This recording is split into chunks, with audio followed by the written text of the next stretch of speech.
Going for two, kickers are extra, I give them the boot. Ooh, going for two, sit back, relax while I grab me a brew. Ooh, now I'm reclining while putting my time and I'm ready to go.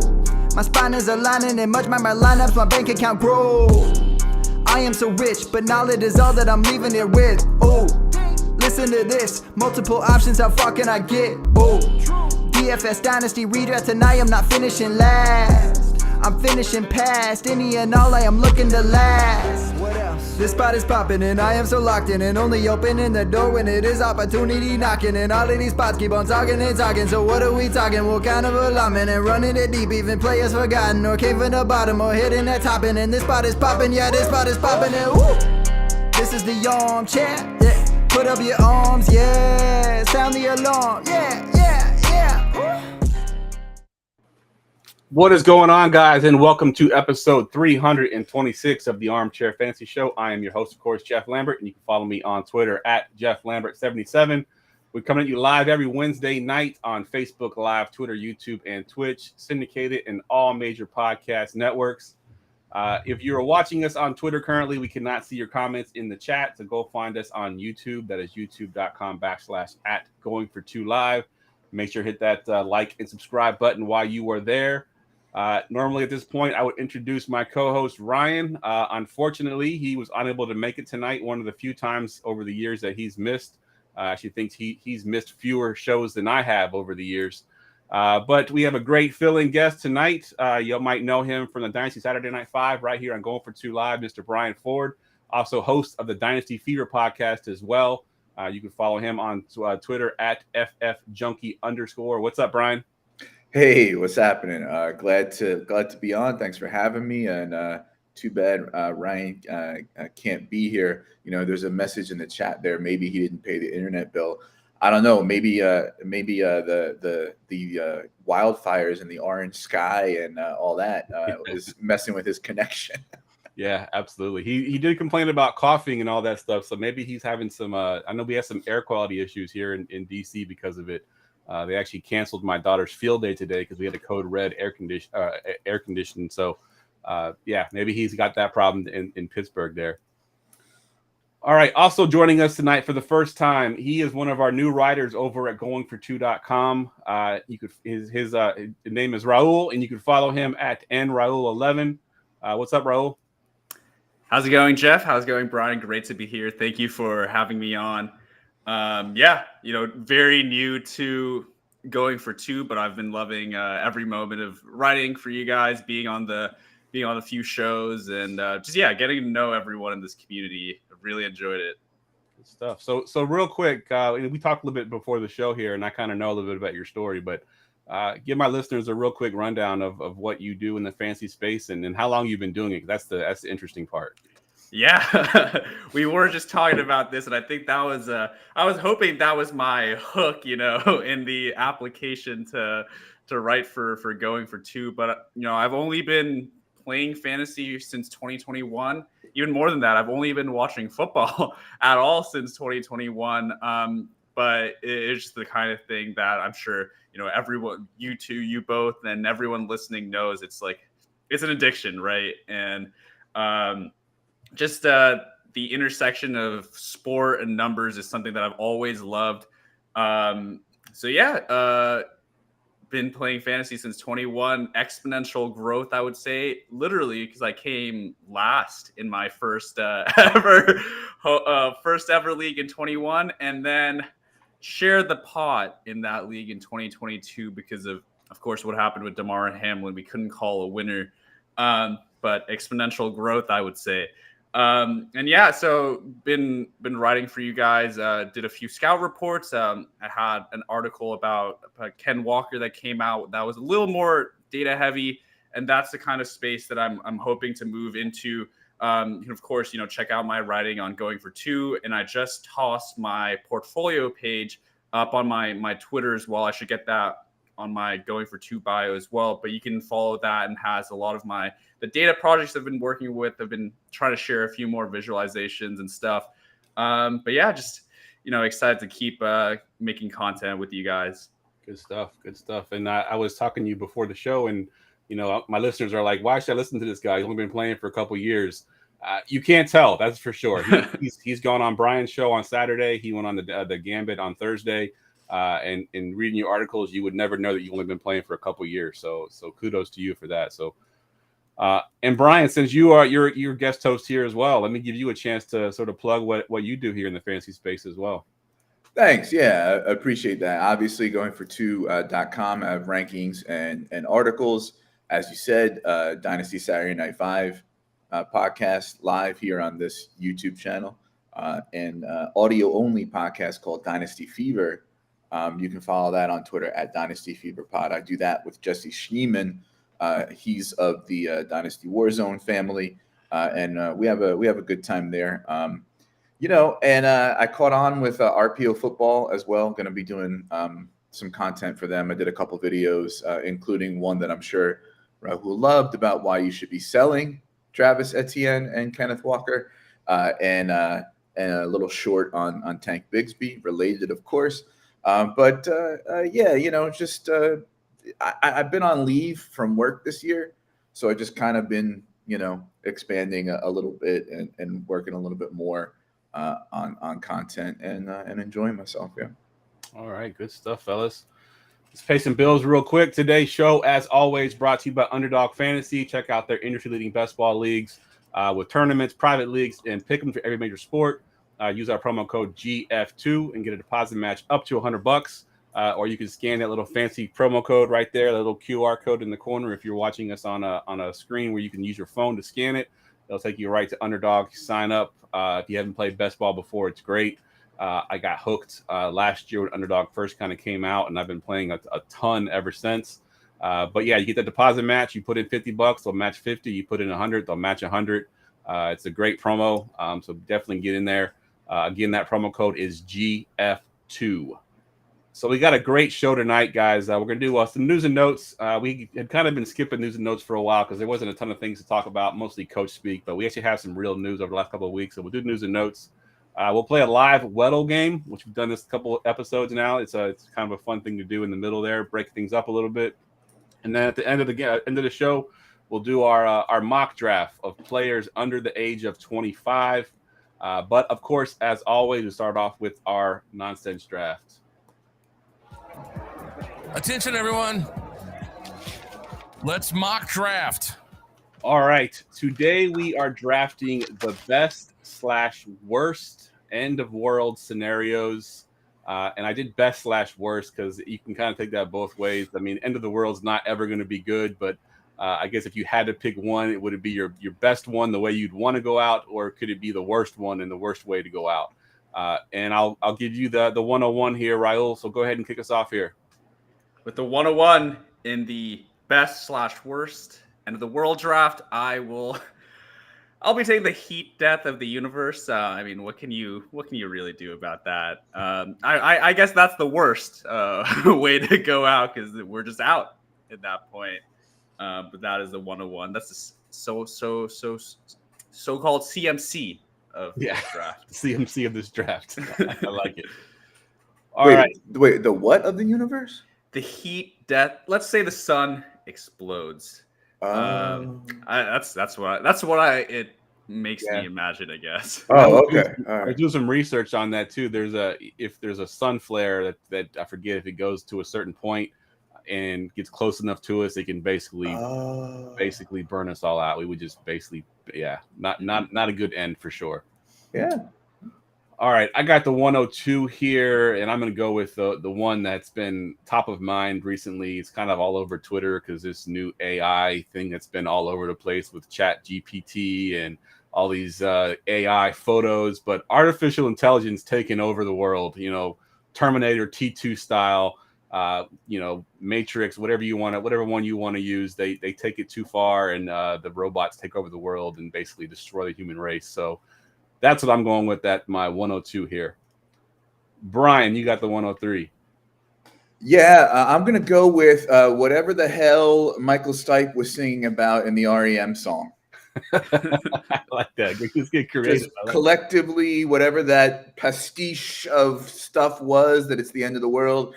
Fine. Leonard Bernstein, 6 o'clock TV hour. I don't know. I don't care. Let's just let's just do it. Whatever he says there, let's do it. Yeah. I like that. I like getting creative with it. All right, Rahul, back to you at the 104. With the 104, I will go with something that has been popping up a little more in pop culture thanks to HBO, and that is a zombie apocalypse. If you guys haven't checked it out, I highly recommend The Last of Us, which is, most people now might know it as the show on HBO, but it's actually a fantastic video game as well. I think I played it about 10 years ago. Zombie apocalypse would suck. I mean, unfortunately, I don't know if I have enough of that survival gene to really, barricade myself and push myself over. So that would not be fun. So you'd be a zombie real quick, is what you're saying. I would be one of the first zombies, I think. Yeah. Oh, for sure. Like the minute I don't have air conditioning, I'm like, all right, just eat me. Go ahead. Like I'm done. Yeah. Absolutely. What was really scary about that show, I'm not sure if you guys have watched, was that they get into, most of these zombie shows don't really tell you how these start, but The Last of Us starts with an explanation that it was a fungus that involved, and again gets into your brain, goes into this really scientific explanation of how it could occur, and then it cuts to present day and it occurs, and it was a little bit too chillingly realistic for me. Well, yeah, the crazy thing is, because I have watched it, I haven't finished it yet, but I have watched it, and that fungus that they talk about in the beginning with the ant, where the fungus takes over the ant and then forces the ant to climb up to the high trees, and then basically does enough just to keep the ant alive so they can keep itself alive. That's actually a real thing. That actually really happens. Right. And that's, it was kind of scary to think that, if that actually was able to happen to humans, we would have a zombie apocalypse, and it's definitely something that could happen. It's kind of cool the way they did that. All right, I'm back up at the 105 here, and you took mine. I was going to go with zombies there, so let me see what else I've got on my list. I'll take the next best thing here with the sci-fi theme, and I'll just go aliens. Just aliens just show up to Earth, and they, Independence Day us, just start blowing shit up and taking over an artificial intelligence. The two of them combined there, we've got a good sci-fi movie. That's a good stack there with the AI. Absolutely. All right, Brian, you are up at the 106 here. Yeah. Why wait for capitalism to slowly kill the planet when you can just get hit by a meteor and have a full-on extinction event like we did with our buddies, the dinosaurs, which, by the way, are the ancestors of birds, if you didn't know. Interesting fun fact there. And then Jamie mentioned dinosaurs come back could destroy us. I guess he's thinking Jurassic Park. But yeah, that's a great one. I had that one on my list as well. And that's one of those ones where we are going to probably know it's coming for a little while and nothing we can do about it. That movie Armageddon, they just kind of it's coming. Not a whole lot we can do about it. We're just going to sit here and wait till it hits us and hope we survive it. But yeah, that's a great one. All right, Rahul, it's back to you here. Last pick at the 107. Right. I'm going to go for any type of last person on Earth scenario. In theory, would it be nice to have all that time to myself to just do all my things? But no, because if I'm the last person on Earth, there's no fantasy football to look at. So I would not like that at all. Nice. I like it. All right, I'm at the 108, and this is my last pick here, and I'm just going to go with, I got a couple on my list here.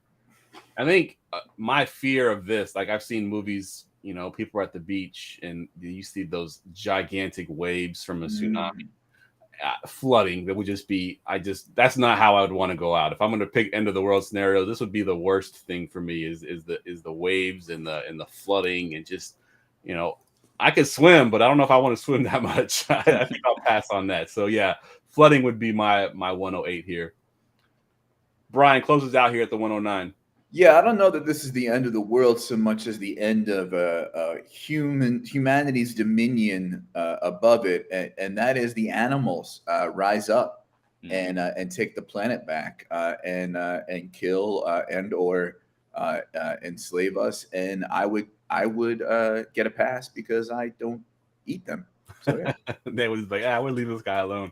Leave the vegans alone. in my research in this, that was one of the ones that I saw come up in some place did a study. We're supposedly the apex predator because we don't have anybody that's going to be able to stop us. But really, when it comes down to it, if the animals were to turn on us, as far as our predatorness, they gave a rating to us, and we were like a 2.3. So really, if the animals did turn against us, we're pretty much done for. It's basically our intelligence that keeps us above the animals. But without that, they would definitely they would take us over for sure. All right, let's get into some football stuff. News and notes from around the league. All right, the first one here, I probably could have just copied it, pasted from 2022 and probably from 2021. It seems to be an ongoing thing every single year. But Brian, I'm going to go to you first on this one. Michael Thomas told reporters that he will be ready for day one of training camp and go full speed. How much stock are you putting in this, and do we really care at this point as fantasy owners? I mean, I don't put too much stock into players' evaluations of their injuries. And I don't put too much stock into what anybody says about, day one of training camp or, we'll be ready for week one in early June. As far as what should we care? I mean, I don't know that any report minor like this could really do much to MT's value either in best ball redraft or dynasty one way or the other. He kind of is worth what he's worth. So I don't really, care too much about it. I mean, I think he could be like a sneaky buy in dynasty. You throw a couple thirds at somebody who's tired of this stuff, and maybe with Derek Carr, he improves a little bit, and Olave, opens up stuff for him by stretching the field. I don't know, but I'm kind of done caring about him and his drama. Yeah, I'm with you on that one. What about you, Rahul? Any thoughts here on Michael Thomas?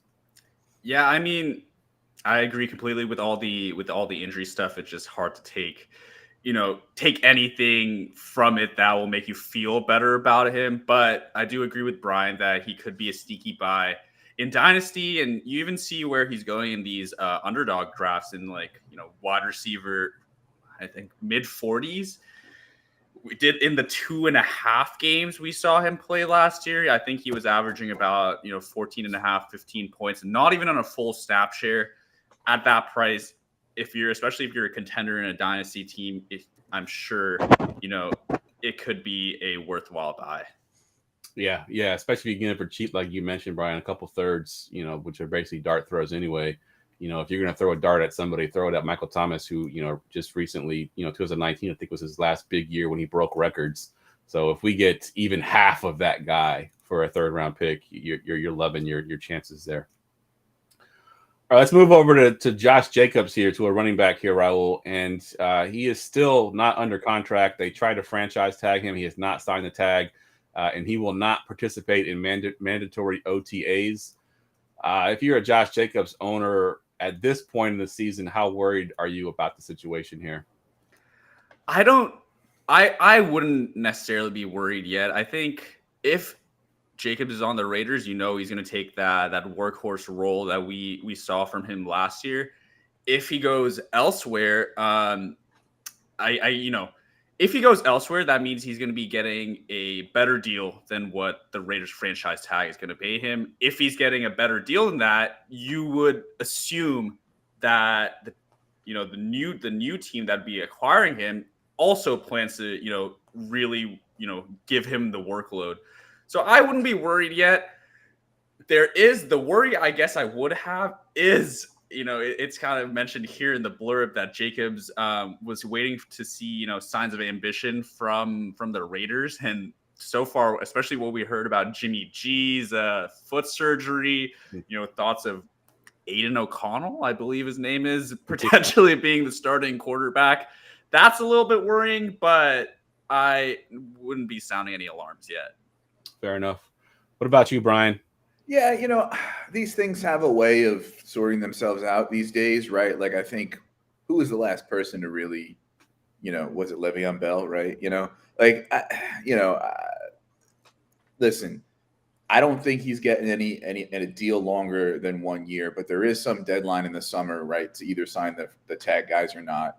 He's probably going to play 1 year. They're gonna run him into the ground. But if you've got Zamir White, this blurb allows you to do a sell window here, especially because there's also like coinciding with that. I saw a good blurb about Zamir White, something like he's put on weight or looks faster or both or whatever the hell they talk about, the best shape of his life, right? So it's probably it could be a sell window for Zamir White, especially if you don't have Jacobs and you want to move him to the person who does have Jacobs. Yeah, that's a good point. I like that, a different angle of looking at things. My biggest concern, and honestly, if I'm an owner of Josh Jacobs, you don't want him getting hurt. So if he misses some of the OTAs, that's fine. I'm okay with that. If he misses some of the preseason stuff, that's fine. I'm okay with that. The issue that I have is if it does drag on, for a while, a lot of times with these running backs, when they hold out and they're not working out with their team, they come back and, they pull a hamstring or they, get that groin injury, the nagging injuries because they weren't there for the conditioning and all that. So that's my only concern. But that would be a concern with any running back, really, because anybody can get hurt at any time. But it seems to crop up more with the guys that hold out through camp that end up having those nagging injuries. And maybe you don't get quite the season you wanted of Josh Jacobs. But I agree with both of you on your points there as well. By the way, I think it would be Brian Hoyer first before they gave it to Aiden O'Connell. Not that that's too much of an improvement, but another New England retread for McDaniels. I don't know how people still give him power, but Absolutely. All right, this next one here, we're going to talk about a quarterback and looking at it from Superflex standpoint here, Brian. The Commanders coach comes out. Ron Rivera says that Brissett and Sam Howell will compete for Week 1 starting job. Now, I live in Washington, D.C., so I hear all the news. About a month ago, Rivera was all in on Sam Howell, and now he's saying that they're going to compete for it. So I know Sam Howell's been one of those sort of sleeper type quarterbacks in the Superflex world. How worried are you about this news now that they're going to be competing, and so instead of just handing the keys to Sam Howell? Well, I think considering I'm higher than consensus on Brissett, I don't know that I'm all that worried. Not that I have much Brissett, right? I don't know how many shares I have, but actually, Josh and I were talking about this a couple of weeks ago. I had Brissett and Heineke ranked quite a few spots above where he had him because I thought that it's each team, especially the Washington situation, is much more competitive than people are letting on. At the same time, this could, again, be a coach blurb in June trying to light a fire under Sam Howell's ass. You know what I mean? Yeah. But Brissett, when he's been serviceable, right? Like when, even as recently as last year, I mean, what was he like? I mean, it was only like 12, 13 points a game, depending on how, what your scoring system is. But like from an NFL standpoint, he didn't poop the bed in Watson's absence. And even for his age, he's fairly mobile compared to other quarterbacks his age. So, I mean, I think, who knows, right? Like, I don't know that it's really actionable one way or the other. But again, right, like if you've got a nervous Sam Howell manager and you happen to have Brissett left over from last year, go throw an offer out there, see what you can get. 100%. All right. In the aspect of time, I'm just going to skip to the next note for you, Rahul, and go to Rachaad White. Said he expects to have a lot of balls come his way in the passing game, which we love to hear as fantasy people here. We know how much more valuable a target is over a carry, and Rachaad White was always sort of deemed to be a pass catching back anyway. How excited are you about that? And are you worried at all about is it Sean Tucker they picked up undrafted? Are you worried at all about him, or do you think this is White's job? Right. I do think this is White's job. I know that Rachaad White has kind of gone a bit through the ringer this offseason. His underlying metrics really were not that great. I think maybe I can't remember the exact number, but he was one of the least efficient, not even in the top 30 in terms of running back efficiency. And then when you think about his profile as a pass catching back, how much of that was due to both Brady not just throwing the ball a lot, but Brady also being that kind of check down guy, which we're not sure if Baker Mayfield is going to be something similar to that. But getting on to Sean Tucker, getting on to any competition really in that room, I wouldn't be too worried about Rachaad White losing significant work. I do think he has a chance to be like a really ugly, high volume, even a high end RB2, at least something with a pretty decent floor. All of the other running backs too let me put it this way. None of the other running backs have a profile that would make me worried that they take work away from Rachaad White. Sean Tucker obviously was a pretty good runner in college, but he's not really a bigger back to where you think he's going to be a first and second down grinder. Chase Edmonds, not a great year last year. It's his third team in the last 10 months, I want to say.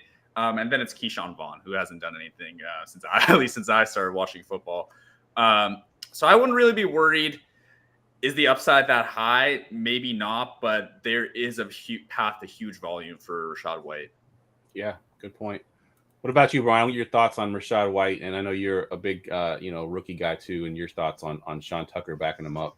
Yeah, I'm much lower, I think, on White than some other folks are. Partly because of the efficiency that Rahul was quoting. I do think there is a PPR upside. Baker, plays a little more hero ball than he does, check down relative to Brady. I don't expect the pass attempts to be there. I didn't really like him much coming out of college. I just think the offense is going to be putrid.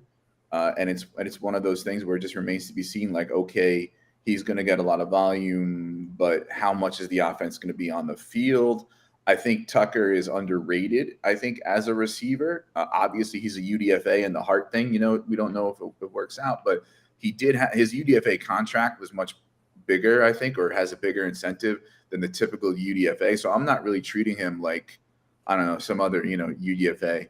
But I do think, if Tucker is a full go and healthy to play NFL football and take contact, I think he's a big threat to Rachaad White, particularly on first and second down.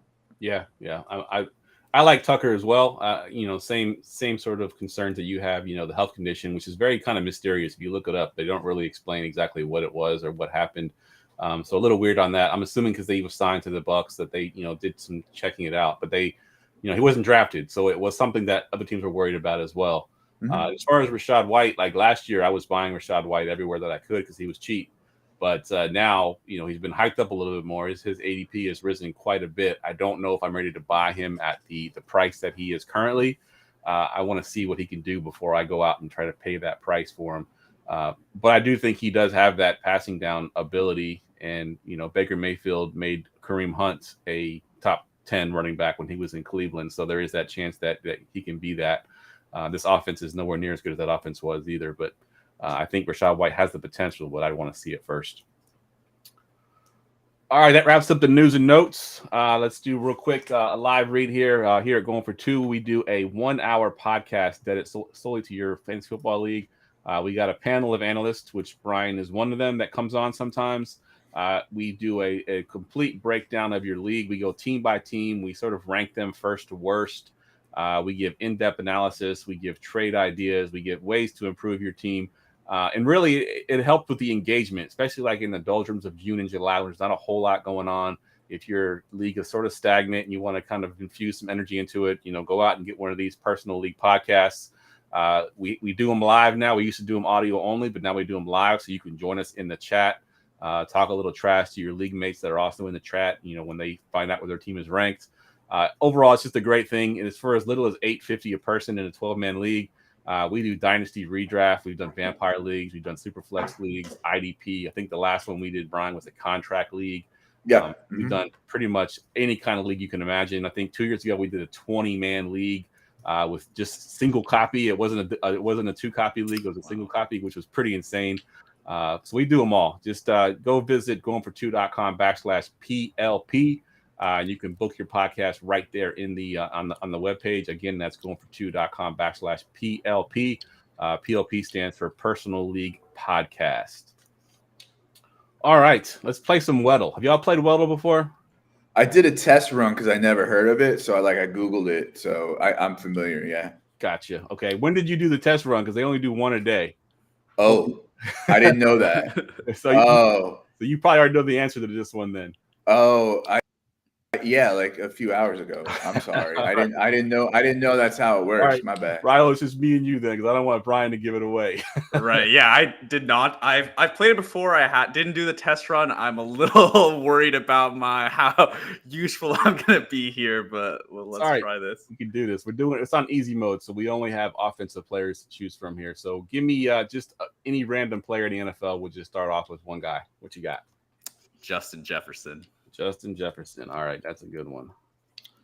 All right, Justin Jefferson. Oh man, we didn't get anything. We got so he's not in the NFC. So we're looking at the AFC now. We didn't get the position, so he's not younger than 24. I think that's a big one. Younger than 24 and taller than 6'1". So we're probably not looking at a running back. I'm thinking probably a tight end or a young quarterback. What do you think here? Give me an AFC either quarterback or tight end that's pretty young. Greg Dulcich. That's a good one. Let's see here. Oops, if I can spell. Oh, all right. So he's younger than 23. He is a tight end. He's taller than 6'4", and we nailed the number. The number is number 80. We guessed an AFC West team. It's not in the AFC West, so we've got 3 divisions left to choose from: the AFC East, AFC South, and AFC North. Bigger than 6'4"? Yeah, he's a big guy, and he's younger than 23, so he's got to be like, is he a rookie? I mean, that's pretty young for a tight end. Let's see. I'm going to go through some of the divisions here. I'm going to go through what is Chig? I don't even know how to spell his name, from the Tennessee Titans. He's a second year. I feel like he might. I don't know if he's taller than 6'4". I really want to say the 6th lineman, Darnell Washington. That's a good choice. Yeah, let's do that. Let's do Darnell Washington here. Boom! Let's go. Yeah, that is awesome. Good job. 3. I love that. Did it in 3 chances. I love it. All right. So that was a pretty quick game there. Good job, Rahul. You know football better than you thought. Thank you. I was, when I saw this on the show sheet, I was a little worried that I was going to be dead weight here. Good stuff. Sorry you couldn't participate, Brian. Yeah, y'all did better than I got it in 4, so you did better than I did. So all right. So the next up, we're going to do a mock draft here of players under, 25 and under. So the 25-year-olds do qualify for this one. Let me go ahead and hit the drop, and then we'll get started here. Attention, everyone. Let's mock draft. All right, Rahul, we are in round 101, players 25 and under. This is a super flex league. So give me your thoughts here. Who are you going with as your best player under 25? Right. I'm going to go straight up with, now the second highest paid player in the NFL. I will be taking Jalen Hurts, Philadelphia Eagles. I don't want to get too much into the next potential picks, but I just think with the points per game average that you've seen and kind of that elite quarterback tier that really opened itself up last year, even if you and as expected see some rushing touchdown regression, I think I'm still taking a Hurts here personally. Yeah, I think that's where I would go as well. I think it'd be tempting to take the other guy that I think Brian may take with his next pick, but I think Hurts is the right 101 pick here. Brian, you got the 102.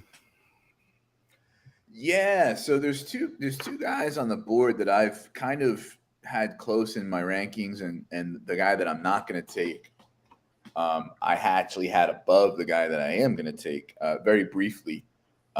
But I'm going to take Justin Herbert here. 25. I think what's encouraging is the hiring of Kellen Moore, right? Like if that didn't happen, and I was looking at an aging and oft injured Keenan Allen and ditto from Mike Williams and who the heck knows with QJ. And it was still the same offense and no Kellen Moore. I might have another quarterback above him, but I think I think we're looking at I don't want to call it a bounce back, because Herbert still had a good year last year, but I think he's going to have a better year this year than he did last year. And I think you get a young quarterback who's that good. You don't really think twice about it, and I'll take All right, good stuff. Going quarterback, and I'm going to make it 3 for 3 on the quarterbacks through the first 3 picks. And I'm going to take Mr. Trevor Lawrence. Obviously we know his upside. He's gotten better in the 2 years. The first year he was not so good. Last year he was pretty good. He got better as the year went on. I'm expecting a big jump for him in year 3. They got some more weapons for him to use. We talked about Tank Bigsby. He got Calvin Ridley coming back from his suspension, and that offense is looking like it can be pretty good this year. So I'm going with Trevor Lawrence here at the 103. Yeah. I would not be surprised if Trevor Lawrence ends up with a better year than Justin Herbert. Yeah, I mean, it's definitely within the cards. I believe you're right on that. All right, back to you, Rahul. You got the 104 here. I will be taking the wide receiver one. I mean, this really could be up for debate, but for me, for right now, I will be taking Justin Jefferson, who I think is the wide receiver one. The questions are long term, over the other guy who could be here about the quarterback he's attached to. But I just think the track record that JJ Jettas has shown over the years solidifies him here for me, even with the addition of Addison, who I think will help Jefferson, who's I think I saw a stat that he faced the highest rate of double coverage in the NFL. So, by Jordan Addison, but I think that also does boost Jefferson's chances. Yeah, that's a good point. And just to go on that point about Addison helping him out, 2 years ago, it wasn't last year, it was 2021. I did an article about Jefferson and Thielen, and people were thinking that Thielen could take away from Jefferson. But if you actually look at all of the really big games that Jefferson had, Thielen also had a big game in those games as well. So it was almost like the two of them kind of fed off each other. I think Addison can step into that Thielen role and sort of play the same part and do the same thing that Thielen was doing when he was there. So yeah, it's a great pick. And I think we're going to see a Vikings team that they threw a lot last year, and they're probably going to throw even more this year. I mean, year 2 under Kevin O'Connell. But then the defense just seems to keep getting weaker and weaker. Yeah. So I think there's going to be a lot for Jefferson to feast on. Good stuff. Brian, you got the 105. Yeah. So I may have to change this. We'll see how it pans out. But I am a believer that there's about 10 to 14 quarterbacks I would take in a Superflex Dynasty draft before I thought about taking a non-QB. And so my next pick is Justin Fields. And you look at Justin Fields, who threw for 2,200 yards last year, but, was still a top 8 or 10, QB or whatever. And then you throw on top of that, like, he's retained the value despite this whole, like, he can't pass nonsense. And he's going 107 to 110 in startups. So I mean, it's the legs, right? Like, now I think, like, right now I have Fields 6 and Lawrence 7 in the same tier of dynasty quarterbacks. But like in 3 or 4 years, I'm going to buy back in on Lawrence because I think the legs will start to age for Fields. But for now, it's Fields. All right, fair enough. I was hoping you would miss Justin Fields on the sheet there, and I was going to take him. That's kind of who I had pegged. Because now I got some choices to make, because the next 2 quarterbacks on the list here have some question marks. Tua Tagovailoa and Kyler Murray. Tagovailoa obviously has the concussion thing, and, the whole thing about him could potentially considering retirement at one point last year. And then Kyler Murray, injury aside, that team is in a major, major rebuild. They're just dumping everybody at this point. So I don't know how long it'll be before he actually can get his value back. Obviously, he has the legs, but will he come back and have the legs immediately after that injury? So who knows how that goes. So I'm going to play it a little bit safer here, and I'm going to go the route that Rahul went, and I'm going to take the other receiver he was talking about, Mr. Jamar Chase. obviously linked to Joe Burrow for at least a good portion of his career, if not all of it. The offense will continue to be good as long as Burrow's the quarterback there. And I know I should take a quarterback Superflex league, but Jamar Chase is staring at me with those quarterback with question marks. So give me Jamar Chase here at the 106. Yeah, and I think that's a common point, in startups where that starts to happen, where you have like 5 or 6 quarterbacks, and then when you get into that, like Lamar, Fields, Lawrence kind of range, that's when people start thinking about taking Jefferson and Chase. So, I mean, yeah, it's I don't hate it at all. All right, Rahul, you got the 107.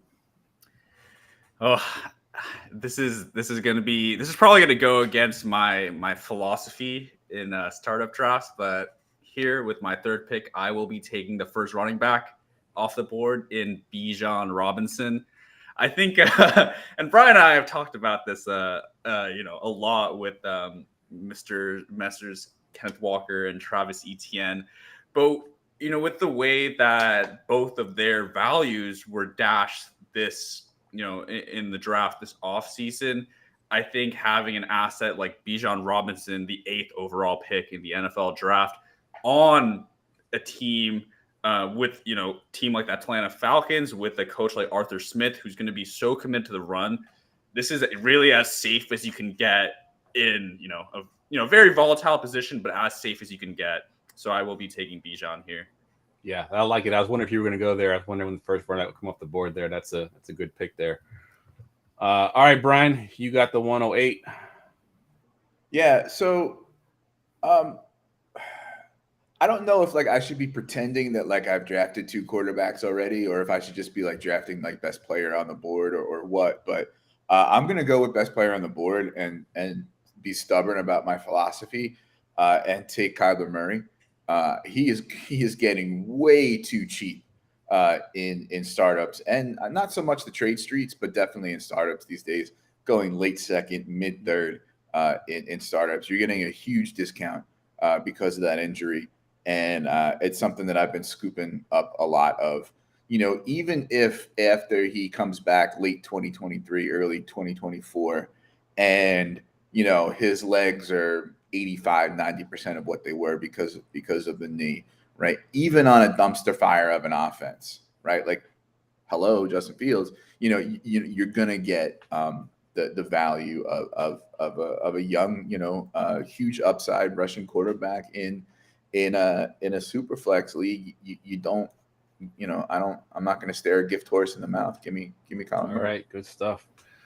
All right, I'm up here at the 109, and a couple of receivers are staring at me that I kind of like. Tua Tagovailoa is still there. I'm going to take my first sort of risky pick here, and I'm going to take who I know Brian has as his rookie QB1, Mr. Anthony Richardson. We've talked about Justin Fields and his legs and what he can do despite not throwing the ball a ton last year, ended up being QB6. Those legs definitely make up for a lot of fallacies in the passing part of the game. So if he can be anywhere decent with this passing part and then also be able to run the ball as much as we think we can do it, he's going to be an awesome quarterback for years to come. So, and he's only 21 years old, so he's got a long career ahead of him if he can be any good. All right, back to you, Rahul. Yeah, I love the Richardson pick there. That's where I was going to go because, like you said, there are quite a few receivers in this tier, but not that many quarterbacks from this point who can, break into that upper echelon of fantasy point per game scorers. So I love that pick there. I will be going to the receiver well and taking my wide receiver 3 in Dynasty, and that is CeeDee Lamb. Not like this is a hot take, but I really had a lot of Lamb last year, and paid off. But you hear a bit of worry about him because of the change in play calling and the words of Mike McCarthy saying they want to run more. Should we look at what they say or what they do? And what they've done is bring in Brandon Cooks. Obviously Michael Gallup sounds like he's, getting back to pre-ACL tear form. And they're yet to bring in another running back, which probably a lot of people expected to bring in someone to fill that Zeke role. So I'm not really worried about the passing volume going down as much. And if anything, even if it does, I do think the efficiency is going to go up with the other weapons added. I believe that Dalton Schultz was second in receiving yards on the Cowboys last year, and he only had about 550, I want to say. So I do think that CD is going to be a great asset for years to come. Yeah, that's a great pick. It's not where I thought you were going to go. There's another receiver on the board that I think I would have gone first, but can't go wrong with CeeDee Lamb. I loved him coming out, and there's nothing that I've seen that's changed my mind about him. So he's linked to Dak for a while. Dak's got a long-term contract, so good stuff there. All right, Brian, 111.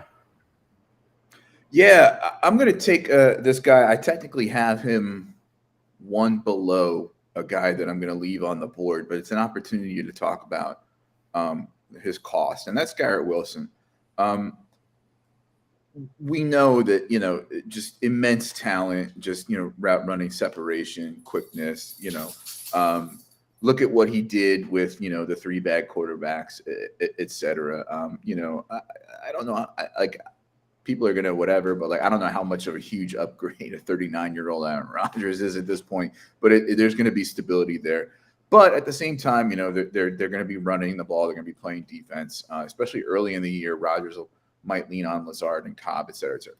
But the thing I want to bring up is I don't dislike Garrett Wilson as Dynasty wide receiver 5. He's my wide receiver 5. I don't dislike him as the 5th wide receiver off the board in the startup. I agree with that. The problem is he's going at the 205, right?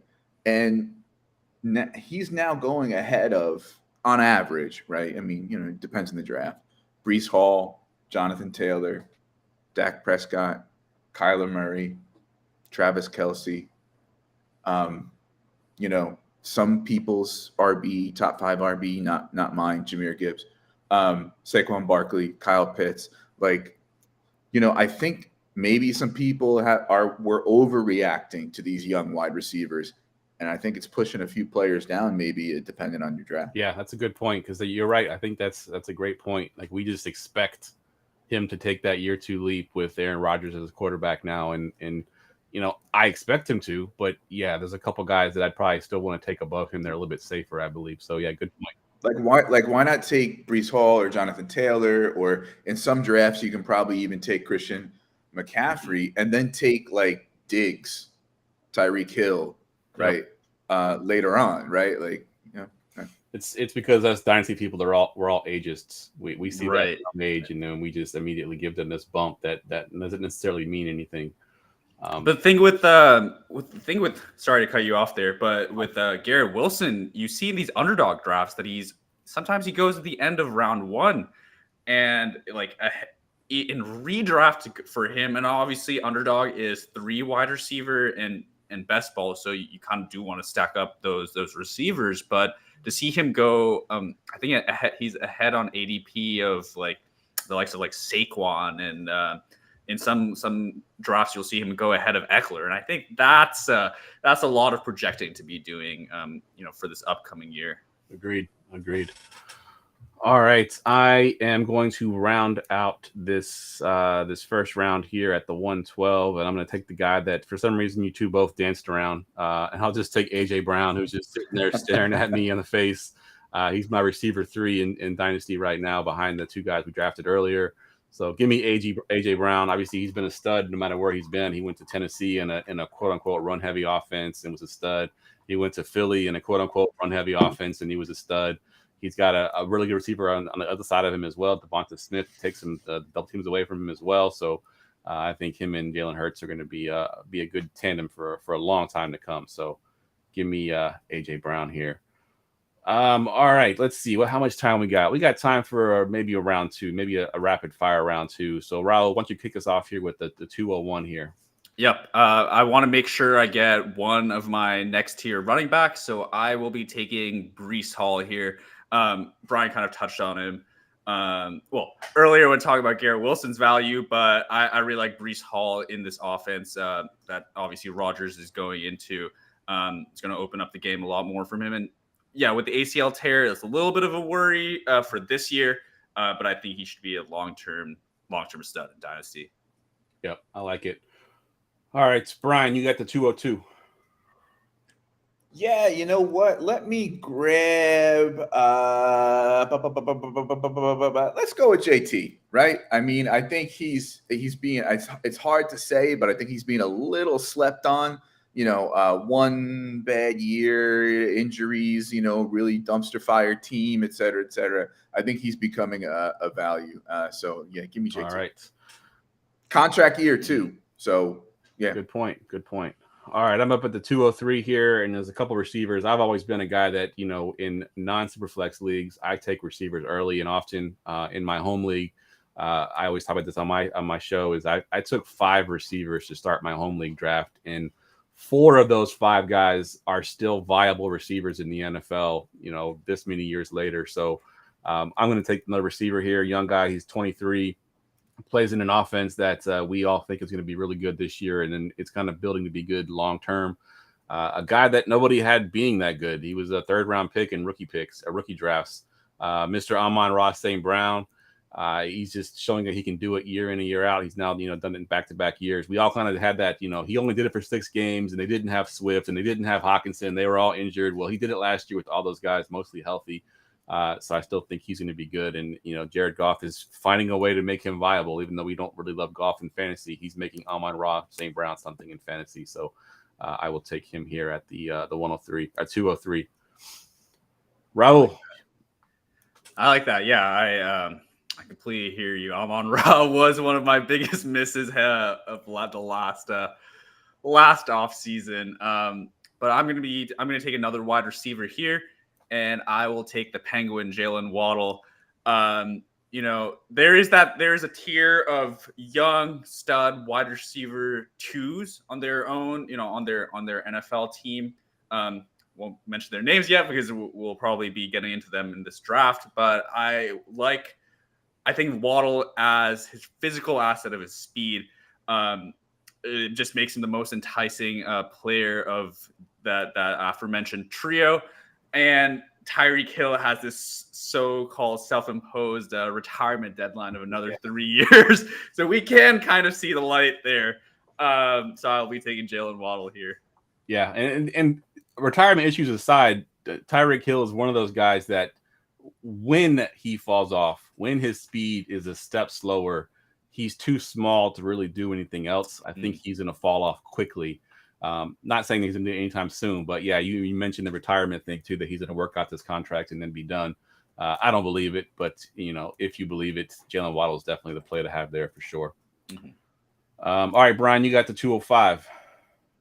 Yeah, I'll take another discount quarterback. Give me Tua. Yeah, I mean, he's beefed up. Jiu-jitsu. We're going to be good. Tied to Waddle and Hill and offensive minded, smart head coach. Going to run just enough in the right way also. And give me Tua. All right. I'm sticking with the receivers here at the 206, and I'm going to take another young guy that I loved coming out of college. I think I had him as my receiver 2 in that rookie class, Mr. Chris Olave. Now has Derek Carr as a quarterback who, say what you will about Derek Carr. He's one of those quarterbacks that tends to like one target, and he just peppers him with targets. 2 years ago, it was Darren Waller. Last year was Devontae Adams. For a while, it was Amari Cooper. I think Chris Olave can be that guy this year. He just gets a ton of targets in that offense. Looked really good last year, too, so I'll take Chris Olave. Rahul, back to you at the 207. I like it. Yeah. I was waiting for almost a Tua Q. And now that he's off the board, I'll go back to the quarterback well, and I'm going to be taking Bryce Young, who I think it's a situational rookie quarterback 1 or 2 with between him and Anthony Richardson. I would say that in one quarterback, Anthony Richardson is definitely my QB1. In 10-team Superflex, it's a little bit mixed. Then it depends also on your team state. For example, and sorry, I'm rambling on a bit, but I have a team where I had Dak Prescott and Deshaun Watson, and I chose to go with Anthony Richardson at the 102 because I felt I could take a little bit more risk. Yeah, but in a 12-team league, or if my QB core is a bit depleted, I would go with Bryce Young as my rookie QB1. Yeah, the size concerns are there, which may diminish the floor, but I think talent-wise, he is going to have a much higher floor than the Colts QB. And I really like the talent. I think he has a bit of that it factor, kind of what you see with like the likes of like Mahomes and the ability to improvise a play. So yeah, I like Bryce Young here. Yeah, that's a good point. I like that as well. Great choice. I actually had overlooked him. I was like, oh yeah, I forgot. There's more rookie quarterbacks on the board. Good stuff. All right, Brian, you're at the 208. In the interest of time, I will not respond to the low floor of Anthony Richardson. I'll pretend that this is tight end premium and go with Kyle Pitts. He's essentially the wide receiver 1B, 1A on Atlanta. If you look at all the efficiency metrics, whatever you want to name, whatever stat you want to look at from last year, he was awesome. And honestly, we'd be thinking of him a lot differently if he just had a little better touchdown luck in that rookie year. He busted 1,000 yards that rookie year. In some leagues, people are really like almost giving up on Kyle Pitts. Oh, it's a trap, rookie tight end. Give me Kyle Pitts. Give me all the Kyle Pitts. Yeah, great pick there. Great pick. All right, 209 for me. I'm going to take the old guy in the room. I've been going receiver pretty much here for a little while, and I'm going to stick with that. But I'm picking the old guy here, Mr. DK Metcalf, that people have forgotten how good he actually is. I don't know why. I'm a Niners fan. He seems to kill them whenever he plays them, so I've seen the best of DK Metcalf. He's just a monster. He's a big red zone target. He's only 25. He's coming into his prime. I know we, do this draft where like these guys are pretty much, all young guys, but at the 25-year-old, he's the oldest of the group that we've drafted here. So I'll take Metcalf. All right, Rahul, this is your last pick here. Give me a good one here. Oh, there's a big temptation to go with a couple of my favorite running backs, but to take best player available, I will take another quarterback in CJ Stroud, who, depending on where you look on Twitter, people either love him or hate him. I hear he almost goes at 106 in a lot of drafts, even drafts that I've been in. But you can't really ignore the draft capital, the pedigree. It's a pretty ugly situation he's walking into. But one thing I do like about the Texans is the O-line that they're building around him and really invested a lot into. I mean, CJ Stroud and Superflex is going to be a pretty safe pick, I would say. Yeah, I like that pick as well. That's where I would have gone there. All right, Brian, this is your last pick here at the 211. What you got? Kenneth Walker, right? ETN. And Etienne, right together. Now, you know what? I'm just going to give me T. Higgins. I don't know. I have some optimism baked into my ranking that he's either going to stay with Cincinnati and be fine or get a good role on a good offense somewhere else. Joey B, we'll see what happens. He said he's going to take a discount so they can sign the receivers. I don't know. I know a lot of people like to, poo-poo Higgins because he's nothing without Chase or whatever. I disagree. Give me T. Higgins. All right, yeah, that's a great pick there. It's kind of where I would have gone to. I was hoping you'd leave him there and take somebody else. Because I think at the T. Higgins, maybe even to CJ Stroud, there's been a bit of a teardrop here where it's some guys that you're starting to question a little bit. But I'll go with one of the receivers still on the board there. I'm going to avoid going Kenneth Walker because Brian, you kind of worn on me a little bit. I'm starting to see that. I wore you down with my propaganda. Yeah. I'm actually in the middle of writing an article where I cite actually both of you guys. I have your article cited, Rahul, and I have your podcast cited, Brian, where I'm not necessarily poo-pooing Kenneth Walker. I'm just more or less building up Sharps. It's an article that's basically running back threes or later with RB1 upside. And I got Sharps as one of my guys on that list for a lot of the reasons that you two talked about. But I will go receiver once again. I'll take Drake London. He's not a guy that I was particularly high on coming out of college. He actually was the lowest ranked receiver. Actually, Trey Burks was my lowest receiver that draft class. But London was 105, which most people had him as one of the top guys because of his draft capital. But he proved me wrong last year. Towards the end of the season, he looked really good, put some good numbers up. I do think that him and Pitts are basically the only options in that offense, obviously besides Bijan Robinson in the backfield. But as far as passing options go, I think London is going to be a pretty good receiver in the long run, as long as Ritter can take a step forward and be a decent quarterback. I guarantee you we're going to get a YouTube comment that we drafted 36 players 25 and under, and Jahmyr Gibbs was not one of them. Yeah, you're probably right, because I looked at Jahmyr Gibbs, but I'm with you. I'm a little nervous. I've played fantasy for 26 years. I played after Barry Sanders had gotten out of the NFL, and there hasn't been too many Lions running backs in my entire fantasy career that I really wanted to buy into, and I just think the hype is a little out of control. This whole top 5 dynasty running back stuff. Like, don't get me wrong, he's really good at what he does. He's going to be super efficient, but like people are acting like David Montgomery doesn't exist, and like the offense isn't going to spread the ball around. And he can be super efficient with all the touches he wants, but TD upside is also lower because he's not really a red zone guy. Doesn't really get used close to the end zone. So I don't know. It's just a little skeptical relative to consensus. Agreed, 100% with you. Mm-hmm. All right, so let's get to our final segment of the night. Get ready for GoingFor2.com's Forgotten Fantasy Player of the Week. All right, since Brian is playing the Orion role, he's going to be helping me guess this player here. And it's interesting because Rahul's only been playing football since 2021. So me and Brian must have a short-term memory here if we're going to forget the guy that Rahul's about to talk about. So go ahead and give us some hints here. So I have a player that I've watched with my own eyes, which, as we've all spoken about, is a very small criteria, but he's also a retired player. This player was a day 3 pick for his team. He has 2 seasons with over 1,000 yards from scrimmage. Should I just keep going, or is it? Yeah, keep going until I because right now there's still a pretty big pool of players. Yeah. The year after he was drafted, his team drafted a first-round pick in his position. Chris Carson. Is it Chris Carson? It is Chris Carson.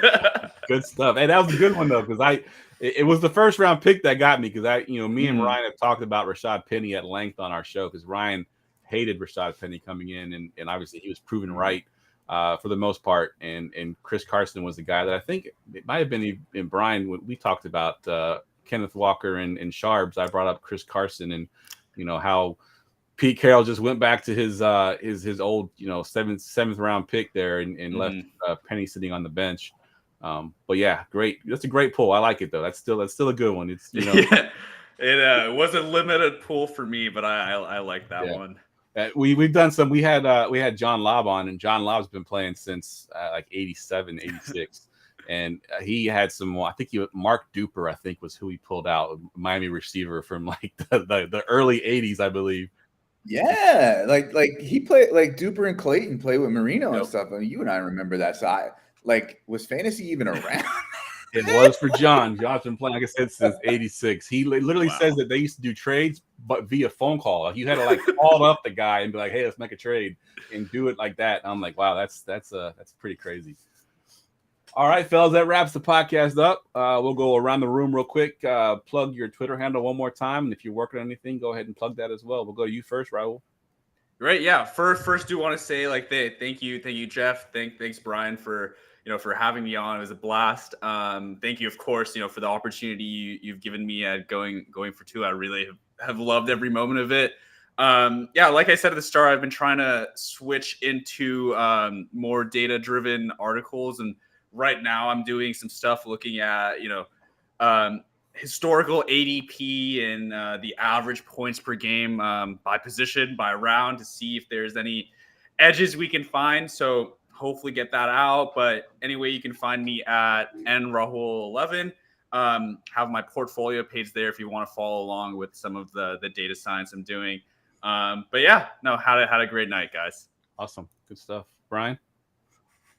Yeah, thanks. Thanks for letting me fill Ryan's shoes, at least somewhat adequately. FFJunkie _ on Twitter, goingfor2.com rankings and articles, including going to do a 4-part series on the Dynasty running back landscape at some point in the summer. Also, you can find me on the Dynasty Saturday Night 5 here on this YouTube channel, Saturday, 7:30 p.m. Eastern. Dynasty Fever podcast, audio only. Episodes drop Thursday.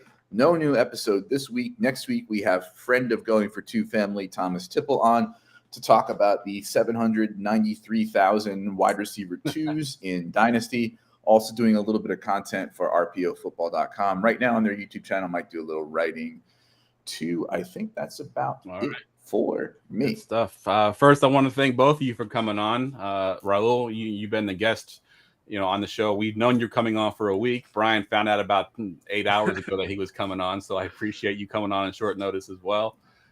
Only thing I really want to plug really is our Discord channel. If you go to my Twitter accounts, the Discord link is in my Twitter account. Also at goingfor2.com, you can find the link there as well.